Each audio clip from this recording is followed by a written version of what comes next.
జగన్మోహన్ రెడ్డి గారు అక్కడ పోతిరెడ్డి పాట పెట్టి ఆడికెనెత్తుకపోతుందని ఇదే వెలుగు దినపత్రిక V6 ఛానల్ ముర్రో మొత్తుకుంది. ఇవాళ కూడా అదే పరిస్థితి.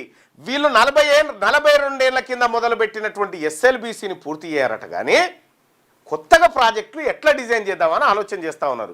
తమ్మిడి ఎట్టి 150 మీటర్ల ఎత్తులో అవసరమైతే 1500 ఎకరాలకు మనం పరిహారం కట్టిద్దాం, మహారాష్ట్రకు DPR తయారు చేయండి అని చెప్తా ఉన్నారు.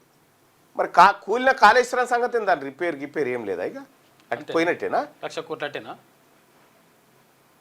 కేసీఆర్ కుటుంబం అవినీతి వల్ల దశకిందయా, ఓకే కూలింది. దాని రిపేర్ సంగతి ఏంది?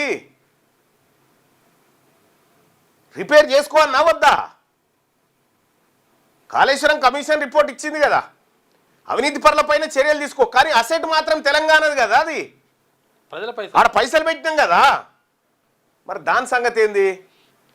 అది ముట్టుకుంటే పైసలు ఏడొస్తాయి, రావు కదా. కొత్తగా కట్టాలి, మళ్ళా కొత్తగా కట్టాలి, కొత్తగా కమిషన్లు కొట్టాలి. ఇగో ఇది కార్యక్రమం జరుగుతుంది తెలంగాణ రాష్ట్రంలో. ఇగో ఏపీకి పోయే నీళ్ళు ఎట్లా పోతున్నాయి వరద, తెలంగాణకు వచ్చే నీళ్ళ వరద చూడ కాలువ, పిల్ల కాలువ. అందుకోసమే ఇలా బండారం అంతా బయట పెట్టాల్సిన సమయం వచ్చింది. పెడదాం.